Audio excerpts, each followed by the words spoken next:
Assalamualaikum warahmatullahi wabarakatuh. Baiklah anak-anak, berjumpa lagi dengan Budista. Nah, hari ini kita akan belajar tema 8, yaitu pelajaran IPA tentang air. Nah, silahkan dibuka catatan kalian ya. Nah, seperti yang sudah Budista catatkan kemarin, kalian sudah mencatat yaitu pentingnya air bagi kehidupan makhluk hidup. Semua makhluk hidup membutuhkan air untuk kelangsungan hidupnya. Nah, jadi air itu merupakan kebutuhan yang sangat vital atau sangat penting bagi makhluk hidup, terutama bagi manusia. Nah, tanpa adanya air, maka makhluk hidup yang ada di seluruh muka bumi ini akan mati. Nah, contohnya manusia. Manusia tidak makan selama 3 hari, mereka masih bisa bertahan. Tetapi kalau manusia itu tidak minum selama 3 hari, meskipun dia makan, dia tidak akan bisa bertahan. Karena apa?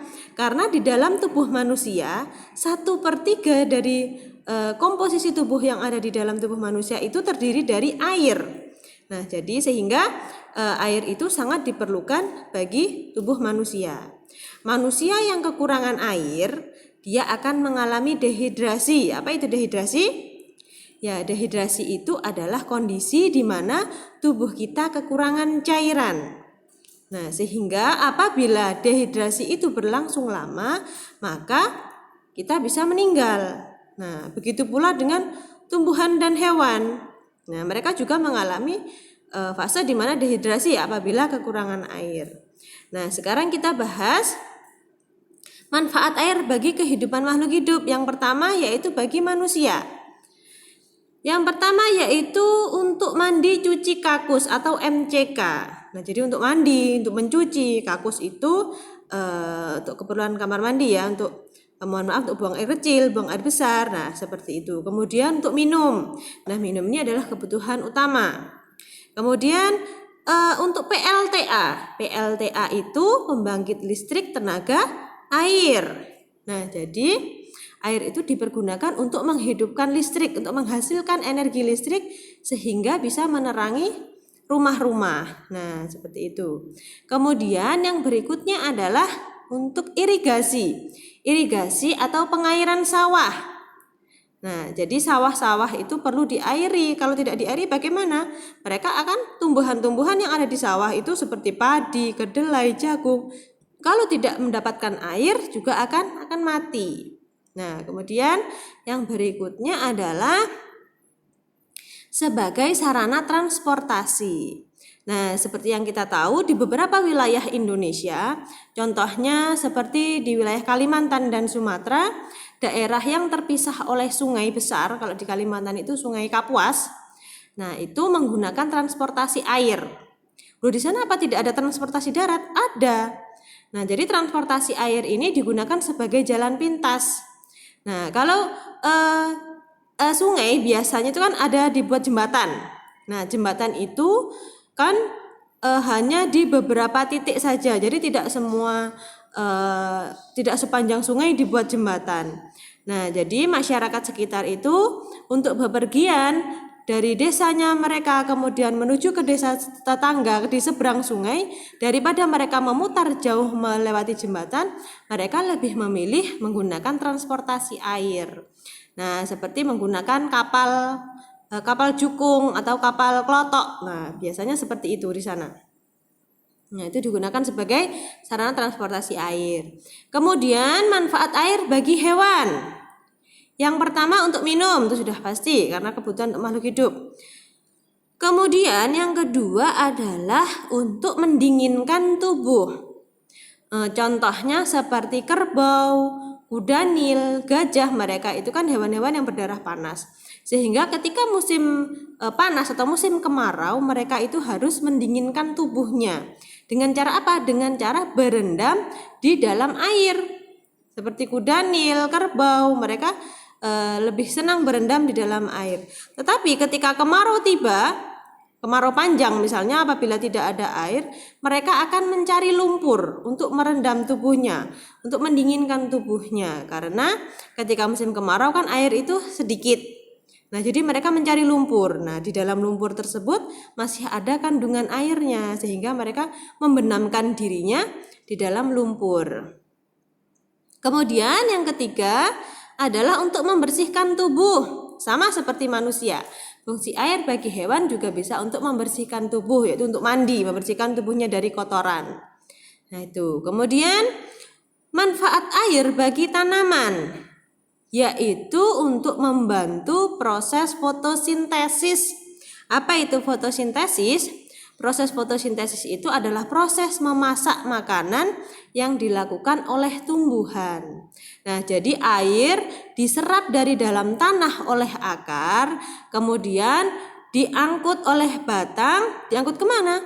Diangkut menuju ke daun. Nah, di daun inilah terjadi proses fotosintesis. Nah, proses fotosintesis ini menghasilkan zat yang dibutuhkan oleh manusia dan hewan. Zat apa? Yang pertama, hasil fotosintesis itu adalah oksigen. Nah, oksigen kita butuhkan untuk bernafas, ya, untuk bernafas. Jadi, yang menghasilkan oksigen itu adalah tumbuhan. Agar kita bisa bernafas, maka jangan sampai tumbuhan yang ada di muka bumi ini habis. Kalau sampai tumbuhan yang ada di muka bumi ini habis, maka kita tidak akan punya oksigen. Nah, seperti itu. Kemudian yang kedua, hasil fotosintesis itu adalah karbohidrat dan zat gula. Nah, zat itu mau dibawa kemana, Bu? Nah, zat gula dan karbohidrat itu disalurkan ke buah. Jadi karena dia zat gula, dia akan memberi rasa manis kepada buah. Jadi makanya oleh karena itu buah yang kalian makan itu rasanya manis. Nah, itu adalah hasil dari proses fotosintesis yang memerlukan air itu tadi. Nah, itu. Kemudian air yang kita konsumsi itu adalah harus air bersih, tidak boleh air kotor. Kenapa? Karena air yang kotor akan bisa merusak kesehatan tubuh. Nah, oleh karena itu sangat penting sekali bagi kita untuk menjaga kebersihan dan kelestarian air. Nah, kebersihan air itu sangat kita perlukan melalui kesadaran kita. Kesadaran yang bagaimana? Dalam menjaga kebersihan lingkungan, terutama membuang sampah di sungai. Nah, itu yang harus dihindari. Jadi membuang sampah dan limbah di sungai itu harus kita hindari untuk menjaga kebersihan air. Air itu yang akan kita konsumsi. Nah, ciri-ciri air yang bersih itu seperti apa? Yang pertama adalah tidak berwarna, jadi dia bening, bukan berwarna putih. Kalau berwarna putih berarti susu, ya kan? Tidak berwarna coklat atau keruh, tidak. Kemudian yang kedua, tidak berbau, tidak berasa, dan tidak mengandung zat berbahaya. Bu, bagaimana dengan air PDAM? Ya, air PDAM memang terkadang berbau, ya, berbau kaporit. Karena kaporit itu adalah zat untuk menjernihkan air. Jadi zat kaporit itu adalah zat untuk membunuh kuman-kuman penyakit juga. Nah, jadi air PDAM itu sudah mengalami proses sedemikian itu, mengalami proses diklorinisasi sehingga air PDAM itu layak untuk diminum. Tetapi dengan syarat harus direbus terlebih dahulu. Kenapa? Karena dengan di dalam suhu panas, zat yang namanya kaporit itu dia akan ikut menguap bersama uap air, sehingga kandungan kaporit yang ada di dalam air PDAM itu bisa berkurang bahkan bisa hilang. Nah, itu tapi sebaiknya apabila air PDAM itu berbau seperti kaporit jangan dikonsumsi. Lebih baik kalian beli air mineral yang dijual di toko. Nah, seperti itu. Nah, itulah pentingnya kita untuk menjaga lingkungan. Kenapa? Karena air PDAM itu kan dia mengambilnya dari sungai. Nah, apabila sungai yang ada di sekitar kita itu kita cemari, maka semakin tinggi juga kadar kaporit yang ada di air PDAM. Karena air PDAM tadi kan untuk menjernihkan air, ya, untuk menetralkan airnya itu. Nah, kalau airnya itu keruh, kemudian banyak limbah limbah seperti sabun, terutama limbah pabrik. Nah, itu apabila dibuang ke sungai itu sangat berbahaya apabila masuk ke dalam tubuh. Jadi harus melalui proses kaporit itu tadi. Nah, itulah pentingnya kita menjaga kelestarian air. Nah, agar air itu, air apa bisa habis? Tidak. Kenapa air itu tidak bisa habis? Karena air itu, nah seperti di catatan kalian, air itu mengalami siklus. Nah, kita sebut dengan siklus air atau siklus hidrologi. Apa itu siklus air atau siklus hidrologi? Yaitu proses perputaran air yang terjadi secara terus-menerus dari permukaan bumi ke atmosfer dan kembali lagi ke bumi, ke permukaan bumi. Nah, itulah mengapa air yang ada di bumi ini tidak akan habis. Dia akan berputar dari bumi, dia menguap, kemudian turun lagi menjadi hujan masuk ke bumi, menguap lagi. Nah, seperti itu. Maka air itu tidak akan habis. Hanya saja kendalanya air itu bersih apa tidak, layak atau tidak kita konsumsi. Nah, itu. Kemudian tahapan-tahapan pada siklus air. Yang pertama adalah evaporasi, yaitu penguapan oleh air, baik air laut, air sungai, air sumur, air danau. Nah, pokoknya penguapan oleh air itu disebut dengan evaporasi. Kemudian yang kedua adalah transpirasi. Transpirasi itu adalah penguapan oleh atau pada makhluk hidup, contohnya pada hewan dan manusia. Pada tumbuhan. Kenapa? Karena pada makhluk hidup seperti manusia dan hewan, kita melakukan penguapan juga. Loh, bagaimana Bu? Masa kita menguap terus habis? Tidak. Penguapan yang dilakukan oleh manusia dan hewan itu berasal dari pernafasan. Nah, ketika kita bernafas, kita menghirup oksigen dan mengeluarkan karbon dioksida. Tidak hanya itu, selain karbon dioksida, kita juga mengeluarkan uap air ketika kita menghembuskan nafas. Nah, itulah sebabnya ketika kalian menghembuskan nafas ke dalam gelas yang kosong, gelas kalian akan berembun. Nah, itu karena apa? Membuktikan bahwa nafas kalian itu mengandung uap air. Nah, kalau pada tumbuhan bagaimana? Ya, pada tumbuhan yang menguap, dia juga mengeluarkan karbon dioksida juga. Nah, seperti itu. Itu disebut dengan transpirasi. Kemudian yang ketiga adalah kondensasi. Kondensasi itu adalah pengembunan. Pengembunan yang terjadi di awan. Nah, setelah pengembunan, awan itu mengembun dari atas kemudian membentuk kristal es. Kemudian terjadilah presipitasi. Presipitasi itu adalah proses turunnya hujan. Hujan itu disebut dengan presipitasi. Nah, di dalam materi ini siklus air dibagi menjadi 3, yaitu siklus air pendek, siklus air sedang, dan siklus air panjang.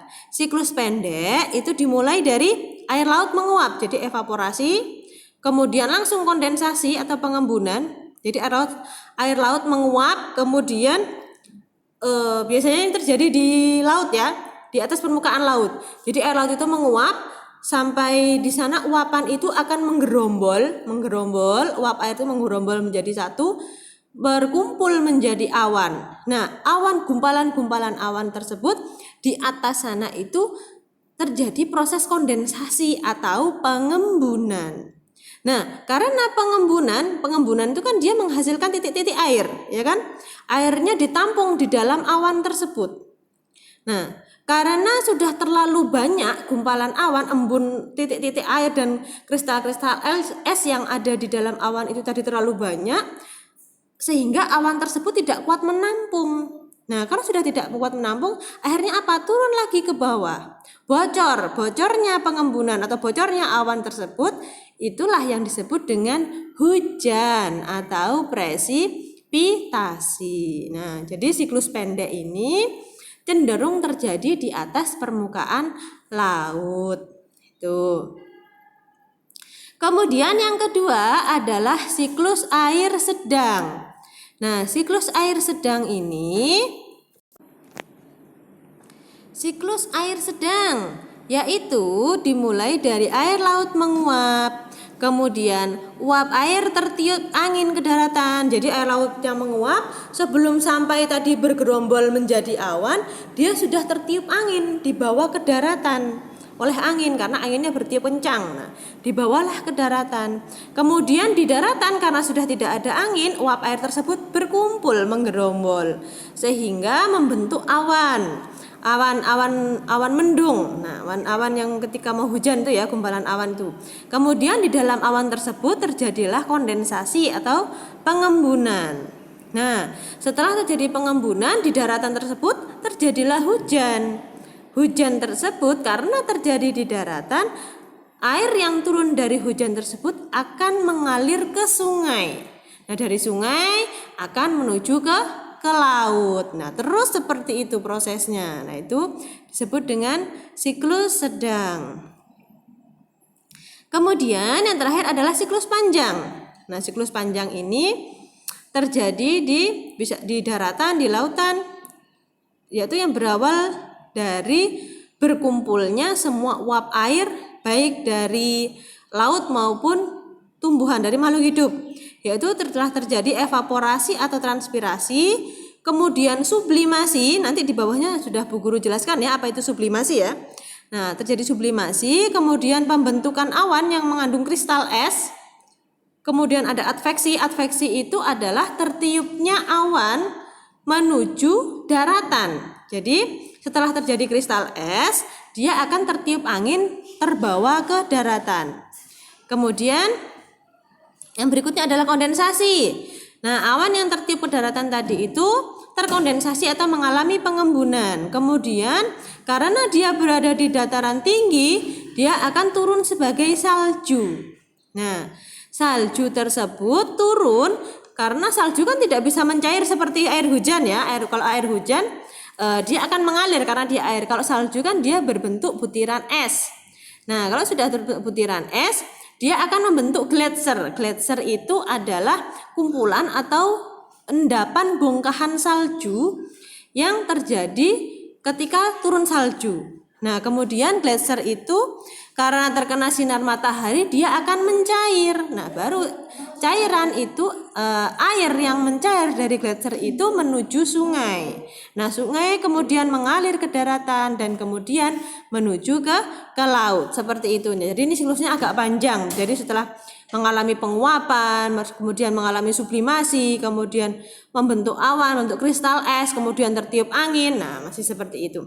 Itu disebut dengan siklus panjang. Nah, itu sublimasi adalah proses berubahnya es menjadi uap air. Nah, kemudian di sini ada gambar skema siklus air seperti ada di buku paket kalian halaman berapa ya? Bisa lupa. Nanti kalian cari sendiri, di sana juga ada skema siklus air atau bagan. Skema itu bagan. Nah, mohon maaf ya gambarnya tidak begitu jelas dan tidak begitu bagus. Nanti kalau kalian ingin melihat lebih jelasnya bisa dilihat di buku paket atau kalian bisa mencari di Google dengan memberi kata kuncinya siklus air. Nanti di sana akan muncul. Nah, akan Bu Rista jelaskan sedikit. Ini adalah siklus air secara keseluruhan. Jadi bukan siklus panjang, siklus pendek, tapi siklus air secara keseluruhan yang terjadi di muka bumi. Yang pertama adalah penguapan dari air laut dan tumbuhan, yaitu evaporasi maupun transpirasi. Jadi kalau evaporasi itu air laut, kemudian air sungai, air danau, dia menguap. Kemudian uapan tersebut berkumpul. Uap air menjadi uap air. Nah, uap air tersebut berkumpul kemudian menjadi awan. Nah, dari awan kemudian dia tertiup angin, mengalami adveksi. Jadi berpindahnya awan dari satu lokasi ke lokasi lainnya karena udara atau angin disebut adveksi. Nah, kemudian terbawa angin menuju ke daratan atau ke dataran tinggi. atau bahkan mereka belum sampai ke dataran tinggi atau ke pegunungan, mereka sudah terjadi presipitasi. Nah, sudah turun hujan. Karena apa? Karena saking banyaknya awan tersebut yang terkumpul, sehingga di dalam awan tersebut mengalami kondensasi atau pengembunan. Karena pengembunan itu mengeluarkan titik-titik air, awan tersebut yang menggumpal itu tidak kuat menampung titik-titik airnya, sehingga turunlah menjadi hujan yang disebut presipitasi. Nah, kalau presipitasi atau hujan ini terjadi di daerah dataran tinggi atau di pegunungan, kan seperti yang kita tahu, air itu mengalir dari dataran tinggi ke dataran rendah, ya. Nah, kalau air ini hujannya terjadi di dataran tinggi atau di dataran pegunungan, mereka setelah turun menjadi hujan itu akan mengalami infiltrasi. Infiltrasi itu adalah proses meresapnya air ke dalam tanah. Jadi tidak semua air hujan yang turun di pegunungan itu dia akan langsung mengalir menuju sungai, tidak. Jadi ada yang meresap ke dalam tanah, diserap oleh tumbuhan. Kemudian kalau di pemukiman penduduk, ya dia akan mengalami infiltrasi, diserap oleh air sumur, jadilah air tanah dia, jadi air sumur. Kemudian kalau yang jatuhnya di sungai, ya akan mengalir ke sungai menuju ke laut. Jatuh dari danau, ya sama, mengalir ke sungai menuju ke laut. Kemudian terjadilah proses dari awal lagi air laut menguap. Nah, seperti itu terus. Nah, itu disebut dengan siklus air. Jadi yang siklus itu adalah proses yang terus menerus, jadi tidak akan berhenti. Oleh karena itu air itu tidak akan pernah habis. Nah, seperti itu anak-anak penjelasannya untuk siklus air ini. Jadi sangat penting sekali bagi kita untuk menjaga kelestarian air, menjaga kebersihan air agar kita tidak mengalami krisis air atau kekurangan air bersih. Nah, itu. Jadi, kalian bisa memulai dari kebiasaan kalian untuk tidak membuang sampah di sungai. Nah, seperti itu saja anak-anak penjelasan yang bisa Budista berikan. Karena ujian tengah semester atau UTS itu sebentar lagi, kalian harus rajin-rajin belajar ya. Dan ingat, tugas yang ada di classroom, jadi kalian cek yang ada di tugas kalian yang belum ada nilainya, yang nilainya 0, itu bisa kalian susulkan tugasnya. Kalau belum ada nilainya berarti memang belum dinilai sama bu guru. Misalnya beberapa tugas kalian memang kemarin belum Budista nilai karena masih belum sempat, Budista masih ada pekerjaan lain, jadi mohon maaf belum bisa menilai, tapi secepatnya akan segera Budista berikan nilainya. Nah, bagi anak-anak yang nilainya 0, silahkan menyusulkan tugasnya. Jadi kalian tidak akan mendapatkan nilai 0 lagi. Nah, nilai itu nanti akan mempengaruhi nilai rapot. Nah, itu. Nah, baiklah anak-anak, itu saja yang bisa Budista sampaikan. Semoga ilmu yang Budista berikan, yang kita pelajari hari ini bisa bermanfaat dan bisa menjadi amal jariah bagi kita semua. Bu Guru akhiri, wassalamualaikum warahmatullahi wabarakatuh.